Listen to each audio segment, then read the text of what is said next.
Class 9th science chapter 7। Next paragraph है आपका vertebrate. Vertebrata का मतलब होता है कशेरुकी। These animal have a true vertical column and internal skeleton along to completely different distribution of muscles attachment point to be used for movement. कि जो इन जंतुओं को जो वास्तविक मेरुदंड है, वर्टिबल जो कॉलम है वो, या उनमें अंत्यकंकाल पाया जाता है। इंटरनल स्केलेटन का मतलब होता है अंत्यकंकाल पाया जाता है। इस कारण उनकी जो पेशियों का वितरण है, मसल्स, वो क्या है, अलग अलग होता है। और जो ये पेशियाँ होती हैं, मसल्स होती हैं, वो कंकाल से, पेशीय कंकाल से जुड़ी होती हैं, जो इनके चलने में सहायता करती हैं। Vertebrates are bilaterally symmetrical triploblastic coelomic and segmented with complex differentiation of body tissue and organ. All chordates possess for following feature. कि जो ये वर्टिब्रेट है, ये द्विपार्श्व समित होते हैं, त्रिकोणक गुहा वाले होते हैं। इनमें ऊतकों, टिश्यूज का और अंगों का जटिल विभेदन पाया जाता है और सभी कशेरुकों को निम्नलिखित ये लक्षण पाए जाते हैं, ये कैरेक्टर्स पाए जाते हैं। हैव ए नोटोकॉर्ड, नोटोकॉर्ड होती है। हैव ए क्रोसल नर्व कॉर्ड, पृष्ठनाल कशेरुक दंड होता है। और आर ट्राइप्लोब्लास्टिक यानी कि त्रिकोणिक शरीर होता है। हैव ए पैरेट गिल्स पॉचेस यानी कि युग्मित क्लोम थैली होती है। और सिलोमिक मेट यानी कि देहगुहा इसमें होती है। अब जो वर्टिब्रेटा, ये जो vertebrate are groups into 5 class. जो वर्टिब्रेटा को 5 समूह में विभाजित किया जाता है, 5 वर्गों में विभाजित किया जाता है। अब एक एक इस किस वर्ग में कौन से जंतु आएंगे, एक एक वर्ग के बारे में अपन पढ़ेंगे। सबसे पहले आ जाता है आपका पीसीज। पीसीज वर्ग में जितनी भी ज़्यादातर मछलियाँ होती हैं वो सब आती हैं। These are fish. They are exclusively aquatic animal. Their skin is covered with a scales plates. They obtain oxygen dissolved in water by using gills. The body is streamlined and the muscular tail is used to movement. They are cold-blooded and their heart on only 2 chambers. Unlike the 4 that humans have, they lay eggs. We can think of many kinds of fish. Some of a skeleton made of entirely to cartilage, such as shark, and some is skeleton made of both bone and cartilage, such as a tuna and rohu. अब ये जो मत्स्य, PCs का मतलब होता है मत्स्य, यानी कि जितनी भी मछलियाँ होती हैं वो सब इसी ग्रुप के अंदर आती हैं। ये मछलियाँ हैं और ये समुद्र और मीठे जल दोनों में पाई जाती हैं।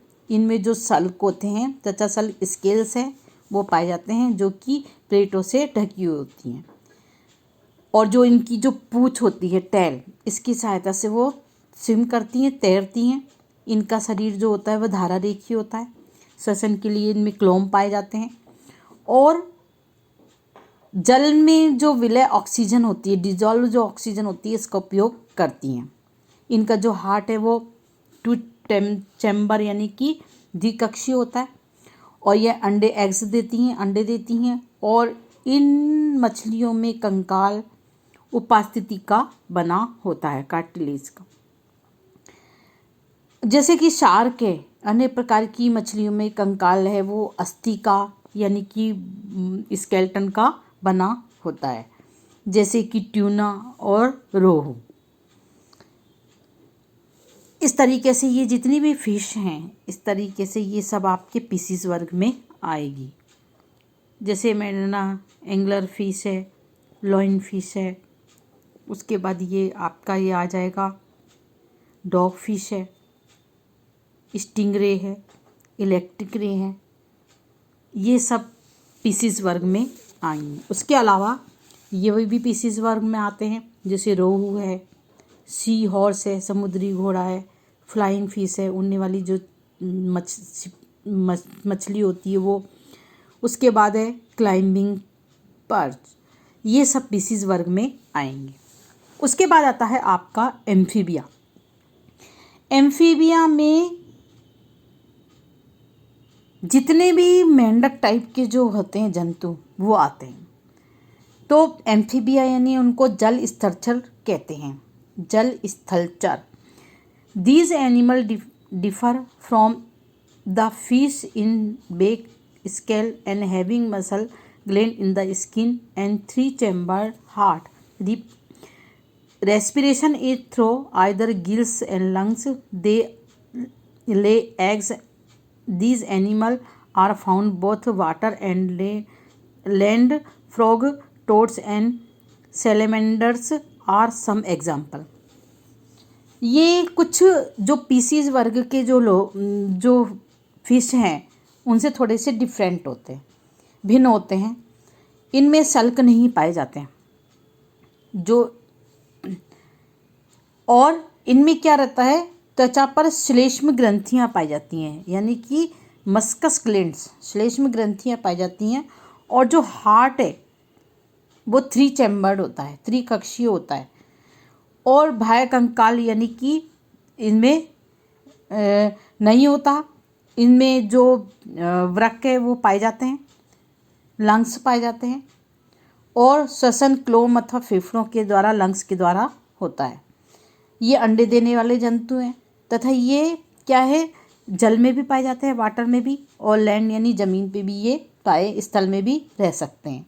जैसे कि मेंढक है, फ्रॉग यानी मेंढक है, टोड है, और सैलामेंडर जिसको बोलते हैं।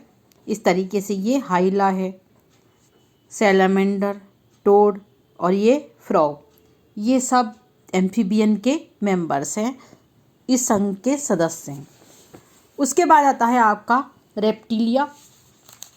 रेप्टिलिया में जितने भी जंतु होते हैं वो सब रेंगने वाले जंतु आ जाते हैं, जो रेंग के चलते हैं।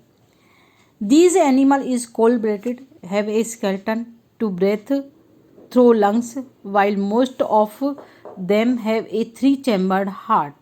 Crocodiles have 4 heart chambers. They lay eggs and throw coverage and do not need to lay eggs in water, unlike amphibians. Snake, turtle, lizard and crocodiles fall in the categories. Reptilia का मतलब होता है सरीसृप। ये असमतापी जंतु है, cold blooded यानी असमतापी जंतु है। इनका शरीर जो वो है स्केल से ढका होता है, सल्कों से ढका रहता है। जो इनका श्वसन है, ब्रेथ है, ये लंग्स के द्वारा करते हैं। और इनका जो हार्ट है वो 3 चैम्बर होता है, 3 कक्षीय होता है। लेकिन जो मगरमच्छ होते हैं यानी कि जो क्रोकोडाइल्स होते हैं उनके 4 चैम्बर होते हैं। यानी कि मगरमच्छ का जो हार्ट है वो 4 चैम्बर्स होते हैं, उसमें 4 चैम्बर का होता है, 4 कक्षीय होता है। इनमें जो वृक्क पाए जाते हैं और ये अंडे देने वाले प्राणी हैं। और ये क्या है, जो इनके जो अंडे होते हैं, एग्स जो होते हैं, वो कठोर जो कवर रहता है उनमें, यानी कि कठोर आवरण से वो ढके हुए होते हैं। और जल स्तरचल की तरह ये जल में अंडे देने की आवश्यकता इनको नहीं पड़ती। जैसे कि टर्टाइल है, कछुआ है, और छिपकली है, वालीजार्ड जिसको बोलते हैं। उसके बाद ये मगरमच्छ है, टर्टाइल है, और स्नेक है, सांप है। ये सब इसमें रेप्टिलिया वर्ग में आते हैं। उसके बाद आता है आपका एवीज। एवीज में जितने भी उड़ने वाले पक्षी होते हैं वो सब आते हैं, कि जैसे these worm blooded animal and have a 4-chambered heart. They lay eggs. There is inside covering in feature, and 2 for chamber are modified to for flight and breath through lungs. All bird fall in the category कि जो जितने भी birds होती हैं वो सब इसमें आती हैं। ये जितने भी है, जैसे ये क्रो है, पीजन है, स्पैरो है, ऑस्ट्रिच है, और फिर उसके बाद ये जितने भी ये सब जो होते हैं ये सब बर्ड के अंदर आती हैं। तो इनका जो शरीर होता है समतापी होता है, हृदय में 4 कक्ष होते हैं और 2 जोड़ी पैर होते हैं, और जो आगे वाले पैर है वो उड़ने के लिए होते हैं और पीछे वाले उनमें पंखों में रूपांतरित होते हैं। पंखों के लिए आगे वाले जो 2 पैर होते हैं पंखों में रूपांतरित हो जाती हैं, और शरीर उनका क्या है, परों से यानी कि फेदर यानी पंखों से ढका हुआ होता है। जो श्वसन करते हैं, ब्रीथ करते हैं, वो लंग्स के द्वारा करते हैं। और इस प्रकार जितने भी पक्षी हैं वो इस ग्रुप के अंदर आएंगे, एवीज ग्रुप में। उसके बाद आता है आपका mammalia. Mammalia are warm blooded animal 4-chambered heart, have a mammary gland for the produce of milk, nourish their young. The skin has hair as well as sweat and oil gland. Most mammal familiar to us produce live young ones. However, a few of them, like a platypus and a echidna, lay eggs, and some, like kangaroos, give birth is very poorly developed young ones. Some example, अब ये जो जितने भी Mammalia हैं यानी कि इनको बोलते हैं स्तनपायी, तो ये समतापी होते हैं और इनका जो हार्ट है वो 4 चैम्बर यानी कि 4 कक्षीय होता है। और इस वर्ग के जंतु अपने नवजात के लिए पोषण के लिए उसमें मेमरी ग्लैंड यानी कि दुग्ध ग्रंथियाँ, या फिर बाल जो हेयर है, बाल है, श्वेत ग्रंथियाँ, या जो ऑयल ग्रंथियाँ, ऑयल ग्लैंड्स है वो पाई जाती हैं। और अब ये क्या है, कुछ जंतु इसमें अंडे देते हैं, जैसे इकेडिना और प्लेटिपस है, ये क्या है, अंडे देते हैं। और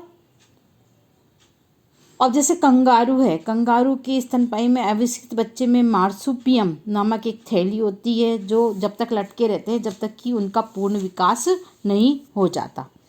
इस तरीके से ये मैमेलिया में ग्रुप में ये सब आएंगे, जैसे कैट है, ह्यूमन बींग्स है, रैट है, बैट है, व्हेल है। व्हेल ज़्यादातर मछलियाँ अपनी जो होती हैं वो उसमें पाई जाती हैं, एवीज ग्रुप में, फिशेस वर्ग में पाई जाती हैं, फिश जो होती हैं।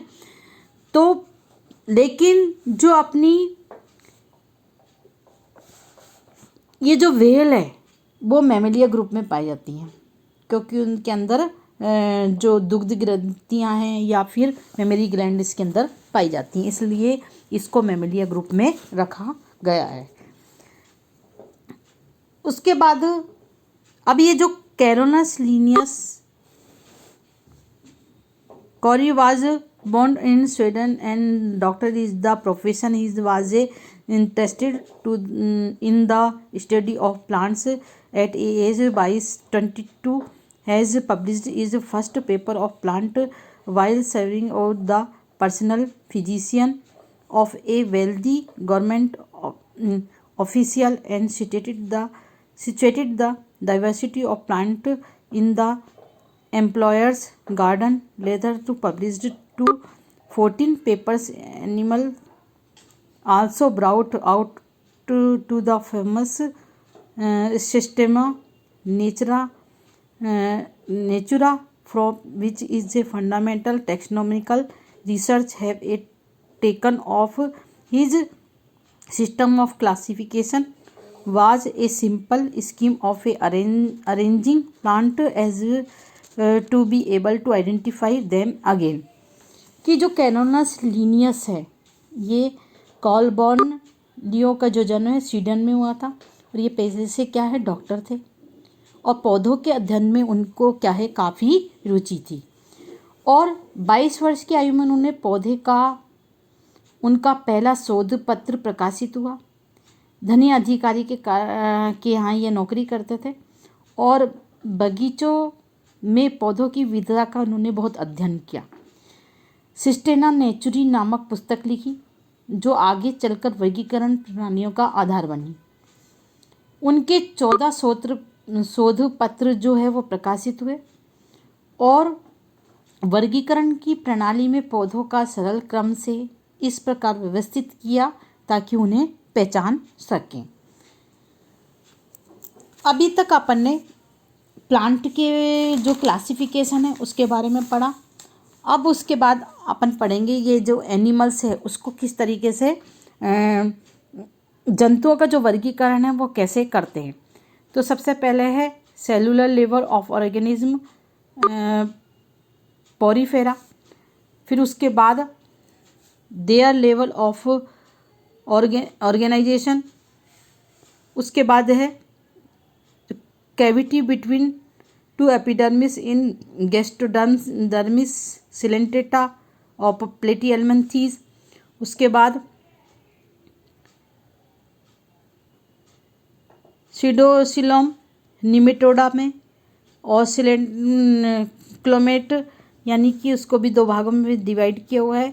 इसमें जैसे mesodermal cells of single cells during growth of embryo, annelida, mollusca और आर्थ्रोपोडा, और उसके बाद coelom formed pouches pinch off from two endoderm, notochord जिसमें होती है एकाइडोमेटा और नोटोकॉड जिसमें होती है उसमें कोडेटा में आ जाएंगे। कोडेटा में जो notochord present in last level from to very rudimentary protochordata, और उसके बाद ये वर्टिब्रेटा में, वर्टिब्रेटा को 5 भागों में डिवाइड किया है, जो 5 ग्रुप में वर्गों में डिवाइड किया है, पीसीज, एम्फीबिया, रेप्टिलिया और एवीज और मेमेलिया।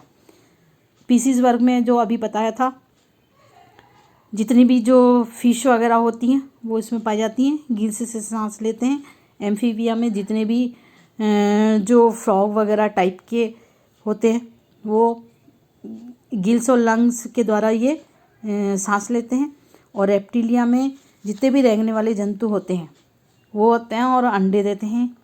और उसके बाद जैसे सांप है और एवीज जितने भी जो पक्षी होते हैं वो अंडे देते हैं और इनका शरीर पंखों से ढका रहता है, स्केलेटन पाई जाती है, पंख पाए जाते हैं, अंडे देते हैं। और मेमेलिया में ये अपने समान बच्चों को जन्म देते हैं और साथ में इनमें मेमोरी ग्लैंड भी पाई जाती है। तो इस तरीके से जो एनिमल्स हैं उनका अपन क्या करेंगे, क्लासिफिकेशन करेंगे। ये क्लासिफिकेशन ऑफ जो एनिमल्स हैं उनका क्या है, ये चार्ट है। उसके बाद आता है आपका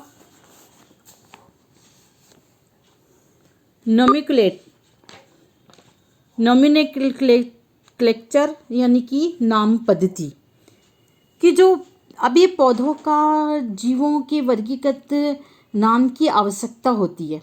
जैसे कि कुछ उदाहरण इसमें दिए हुए हैं। Find out 2 names of the following animal name to many language and you can. Tiger है, पिकॉक है, एंट है, नीम है, लोटस है और पोटैटो। कि चीता, मोर, चींटी, नाम, कमल और आलू। अब ये इन सभी के नाम जो होते हैं as you might able to appreciate in word और difficult for people speaking of the writing and different language to know when they are talking about the same organism. This problem was resolved by agreeing upon A scientific name of organism in the same manner the chemical symbol and formula for various substances are used to word over scientific name for an organism is that unique and can be used to identify anywhere in the world। कि जो अभी ये जो नाम पद्धति, अब जैसे सभी के जो नाम हैं, इनके जो नाम हैं उनको विभिन्न भाषाओं में इनको अलग अलग नाम दिए गए हैं। अब ऐसी कोई भाषा जिसमें किसी जैसे जीव की बात कर रहा हो सकता है वह दूसरी भाषा में उसको समझ नहीं पाए, तो इस समस्या का समाधान करने के लिए जो साइंटिस्ट जो होते हैं, वैज्ञानिक होते हैं, उन्होंने सभी जीवों का एक साइंटिफिक नाम दिया है, यानी कि वैज्ञानिक नाम दिया है जो इस समस्या से हल सके। मतलब उसको एक विशिष्ट नाम दिया है जो कोई सी भी भाषा में वो हो, लेकिन उसका नाम उस तरीके से रखा जाएगा। और कुछ विभिन्न रासायनिक तत्वों के जो संकेत हैं उनको निरूपित करते हैं। और किसी जीव का केवल एक ही वैज्ञानिक नाम होता है, साइंटिफिक नेम होता है, पूरे संसार में वह उसी नाम से जाना जाता है। तो नाम पद्धति के लिए जिस वैज्ञानिक पद्धति का प्रयोग करते हैं, तो सबसे पहले जो कैरोलस लिनियस है, जिसका भी अपन ने आगे पढ़ा था, 18वीं शताब्दी से ये शुरू हुआ था। और वैज्ञानिकों ने नाम पद्धति प्रणाली जीवों के एक दूसरे में पाई जाने वाली समानता और असमानताओं पर निर्भर करती है। और इन वर्गीकरण के पदानुक्रम यानी कि को ध्यान में नहीं रखते, बल्कि उनकी जीनस और स्पीसीज को ध्यान में रखा जाता है। तो नाम पद्धति में कुछ विशेष बातों का जो है वो ध्यान रखा जाता है, जैसे कि the name of genus begin with a capital letter, कि जो जीनस का नाम अंग्रेजी के बड़े अक्षर से शुरू होना चाहिए। The name of the species begin with a small letter, प्रजाति का जो नाम होता है वो छोटे अक्षर से शुरू होना चाहिए। फिर when A pointed the scientific name is given is italics, कि जो छपे हुए रूप में वैज्ञानिक नाम इटैलिक लिखे जाते हैं। और when written by hand the genus name and species name have a be underlined separately, कि जो हाथ से लिखा गया है वो उनकी जो कि उनकी स्पीसीज और जीनस और स्पीसीज दोनों को अलग अलग रेखाओं से दर्शाया, मतलब रेखांकित किया जाता है। तो इस तरीके से जंतुओं के अलग अलग नाम लिखे हैं, जैसे कि जो टाइगर है उसको पैथरा टाइग्रिस बोलते हैं। तो ये एक तरीके से साइंटिफिक नाम होते हैं।